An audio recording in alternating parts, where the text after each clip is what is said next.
Hey guys, how's it going? Welcome back to the channel. Today we're going to look at the Geforce Now streaming service today. So basically Geforce Now is Nvidia's version of cloud streaming.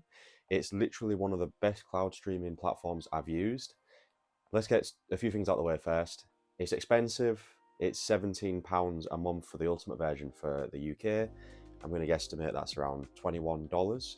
It requires really good internet for starters. I mean, you're looking at like, if you want to do really good streaming quality, at least like 100 meg down, 150, 200 meg down, the lack of games on the service. So what it does is it connects your Steam, Epic Games, and Ubisoft accounts together, and then it kind of pulls all the games that you have available on them accounts. Depending on licensing and whatever they have available, it basically says, here's your library with what we're allowed to stream. And from my library of Steam games, which is around 300, 400, only 80 of them were available to stream on Geforce Now.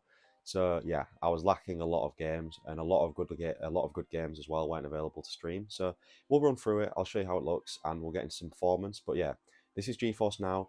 They've recently just brought out 4080 graphics cards on the system for certain games. So I think Witcher 3, a lot of the RTX games and the DLSS 3.0 games support it at the minute, and then they're just doing like a system-wide rollout. So I assumed that if I just click any game and play any game, I'd automatically have a 4080 rig, but that's not the case because they're limited on the 4080 rigs. They're obviously prioritizing the better games to use them on. Witcher 3, Cyberpunk, etc. So if you go and want to play Hotline Miami, they're going to throw you on like a 2080 or something, which is perfectly fine for Hotline Miami, but just don't expect you instantly to get a 4080 rig available. So yeah, we'll jump in, I'll show you some gameplay, and I'll give you my thoughts. Welcome back to the channel, guys. So as you can see, this is the Geforce Now, and yes, this is a second Steam Deck. I managed to pick one up for a really good price. It's from some guy in my local area. You basically didn't want it anymore, so I thought I'd basically make it an emulation only device. And yes, I know that sounds extremely silly. Why do I need two of them? Yeah, I don't know. I just really love the Steam Deck, and I wanted a separate device just for solely emulation. Could possibly sell it in the future, but for now, it's going to stick with me. This is a 256 model. That's the OG in the back. So that's a 512 with the anti-glare. You know what, guys? I actually quite like the reflective screen.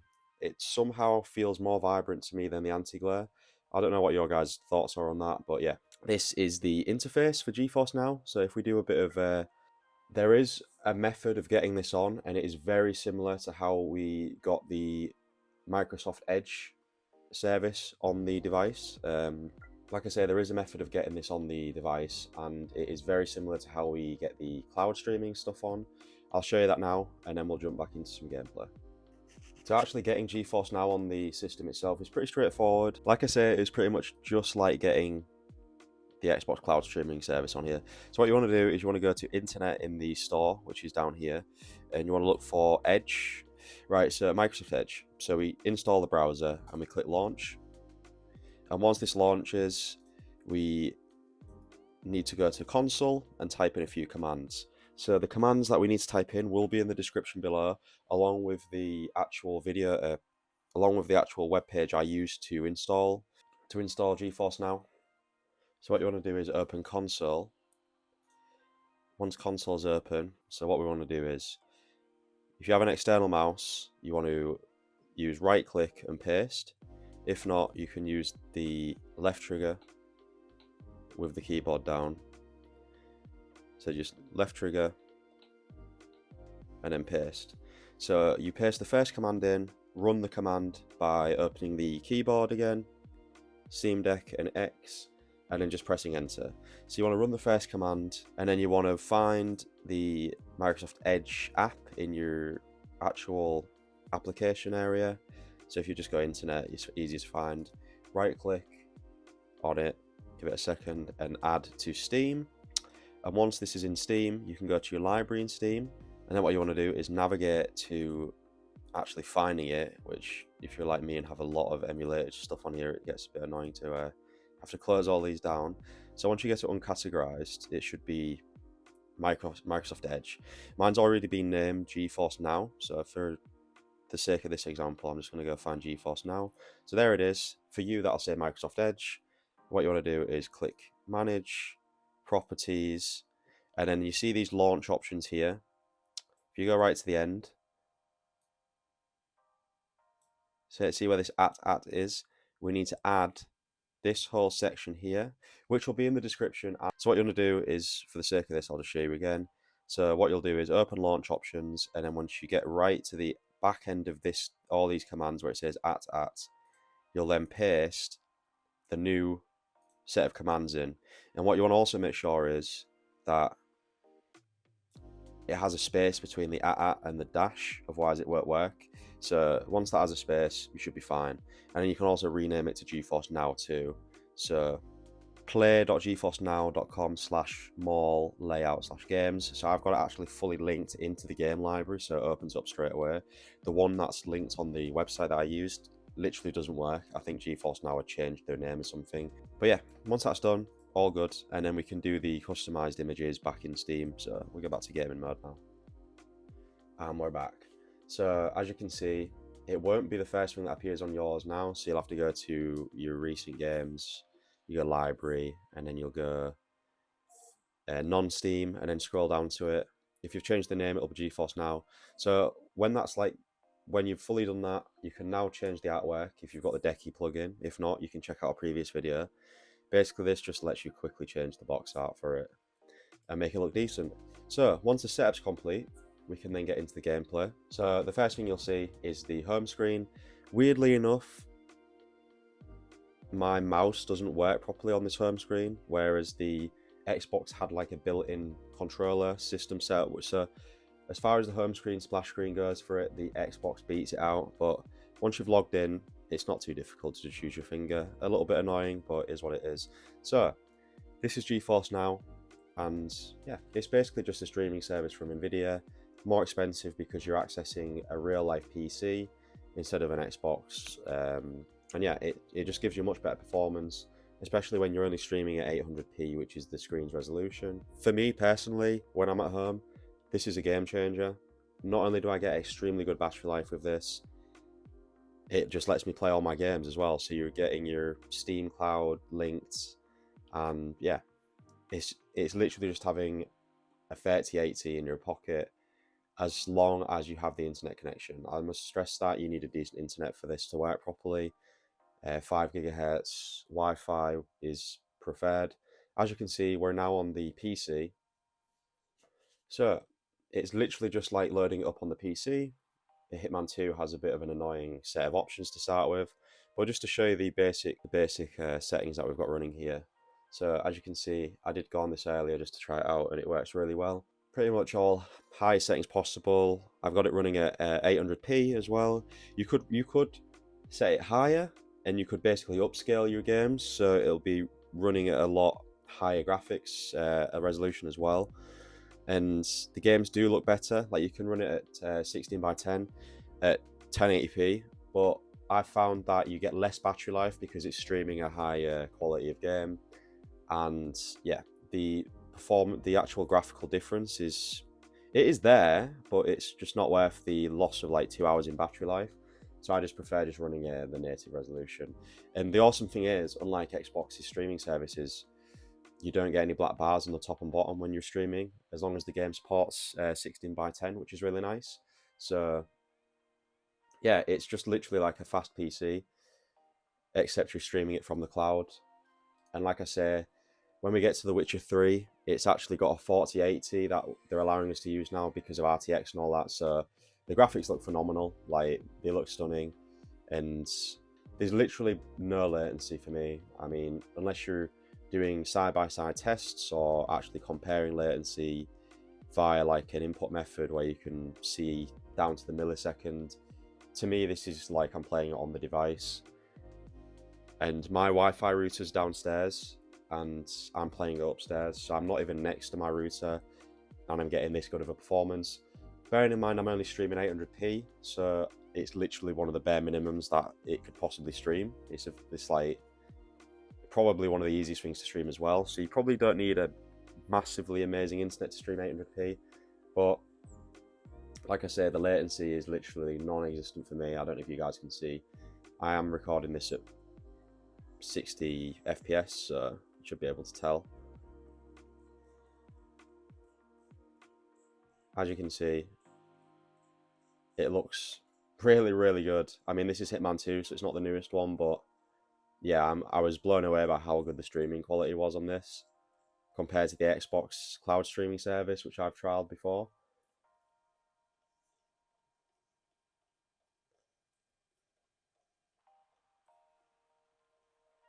So I think I'm gonna just run around this area a little bit, show you guys the different areas.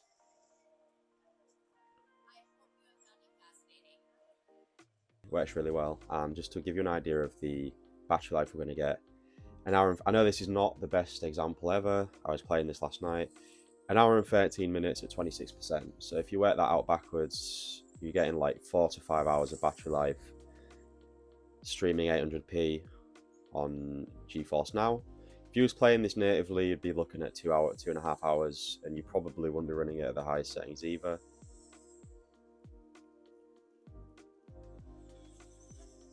Hitman 2, perfectly playable,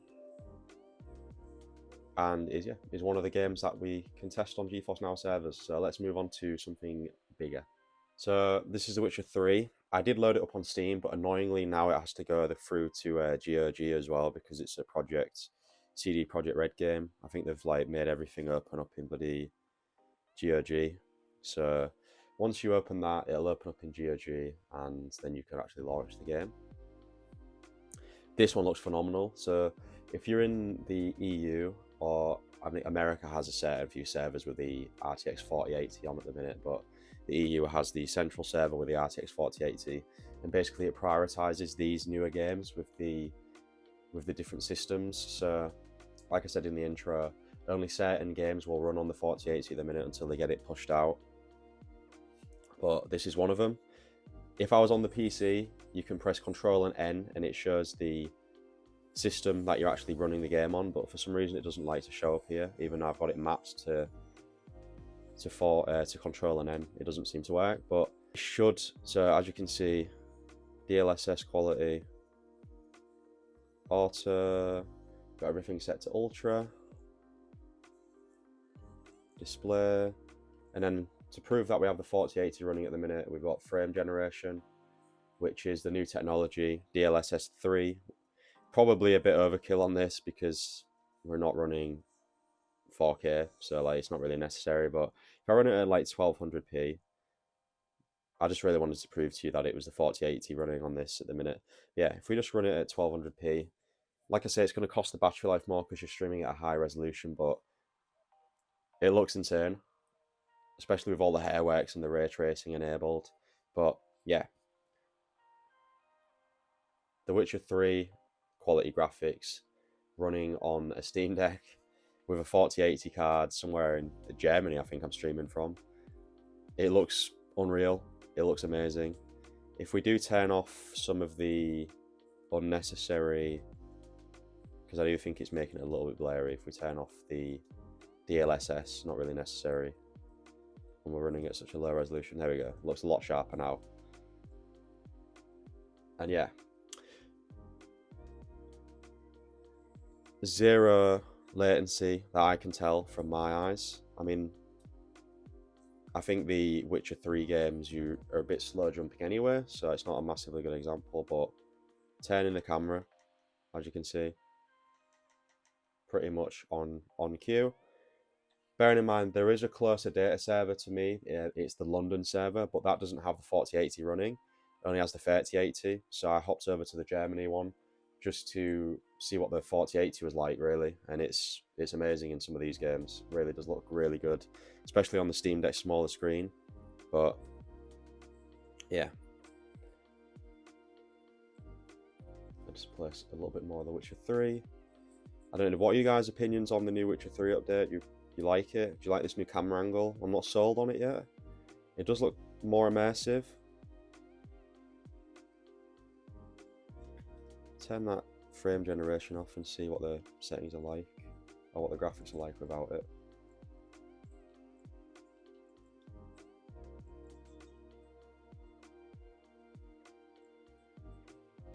Bring that back to 90. See how much it affects the graphics.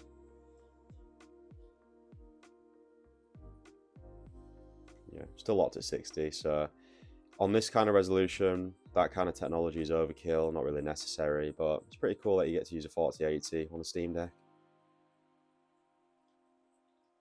I think we can just fast travel and I can show you the loading times. So what the loading times are like.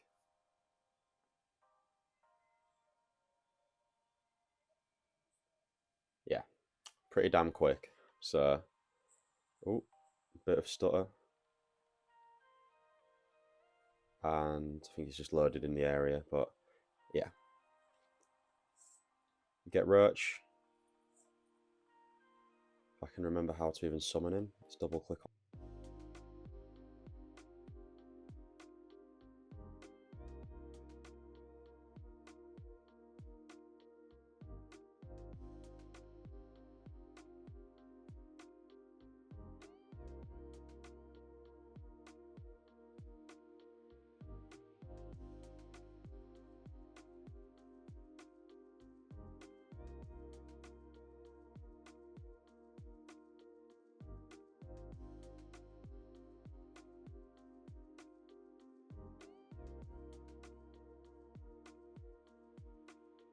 Dying Light, the first one.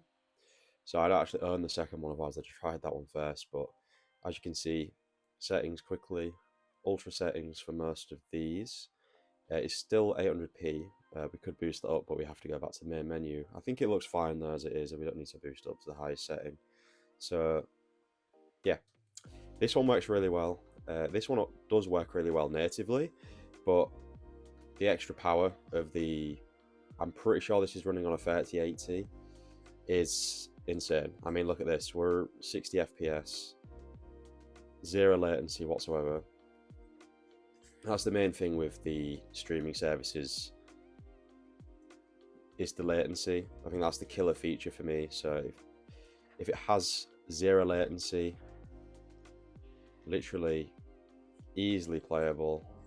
The fact it's got zero latency is just a game changer on these streaming services, because the screen's small enough for it to, if the graphics don't look amazing, it's still going to hold up, but because of the zero latency, it definitely brings it all together.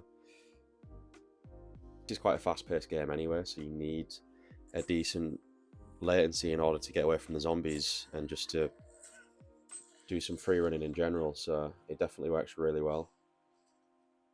But yeah, you could easily play the whole game on this, and of course, because we're streaming, bad example, but you're going to get really good battery life. You're going to get around 4.5 hours of battery life just from streaming, so it's definitely a lot better. And you're also not taxing your system as much either, so because you're not taxing your system as much, you're not going to over time damage any parts. I mean, that's a very stretched way of looking at things. You should just enjoy your console, but I mean, the less strain you're doing on the actual console itself, the longer it's going to last. So it's another cool way of looking at it. If you guys have like really good internet speeds and like unlimited data, I guess you need unlimited data, because it's going to be taking up a lot of memory. The longer you play it, the more memory it's going to use up, so just bear that in mind if you've got a data plan in place. But yep, Dying Light plays amazingly, looks amazing on the Geforce Now cloud streaming service. We'll check out one more game and then I'll wrap this video up. So the last game I'm going to showcase for you guys today is Control. So this is Remedy's game. Getting on a bit now, but looks insane when you have it at high settings. And just want to go through the settings I'm running it at on the virtual rig that we're streaming from Germany. So we've got ray tracing on, which is another really cool feature about having the option to have ray tracing, is it just makes reflections look amazing. And to be fair, Control does handle ray tracing really well, so we'll just boost up the ray tracing on that really high, and then we can jump into the game, show you the loading time as well. But because we're only running at 800p, see, it's not going to take too much to be able to stream the whole thing, so you should be getting really nice latency on this as well. So initial boot and initial load up pretty quick, and we're off. Game looks really clean. Latency is really good. This requires a little bit of precise aiming and shooting, so finer aiming is yeah, pretty simple on this. It does work really well, and because it's third person, it's not as important for latency as a first person shooter is, but as you can see, it's running fine, no issues.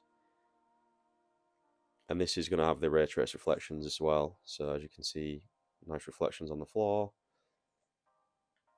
Yeah, the FPS counter in the top left corner is nice because you can kind of keep a track on whether or not the ray tracing is struggling a bit, but it shouldn't be, because like I said, this is running at 800p, so should have no issues running all these settings.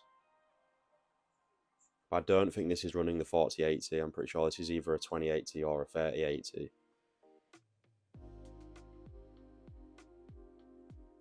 The thing about controllers, I get so confused on where I'm going.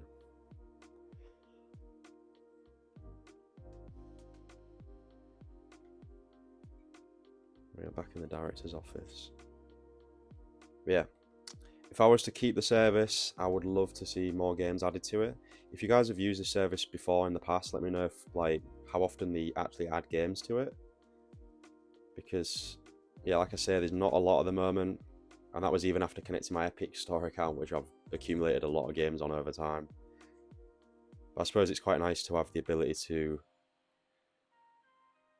use the Epic Games account now, because connecting Epic Games to the Steam Deck regularly is a bit of a pain in the ass to do. But yeah, couldn't find anyone to fight, but you can see works really nicely. Control, and that'll be the end of the video. So what do you guys think to Geforce Now, if you guys have used it? I'd definitely recommend you give it a little trial. Maybe get like the in-between service, maybe not the ultimate service for the Steam Deck, it's probably not necessary. But let me know what you think in the comments, and thanks for watching. I'll speak to you guys soon.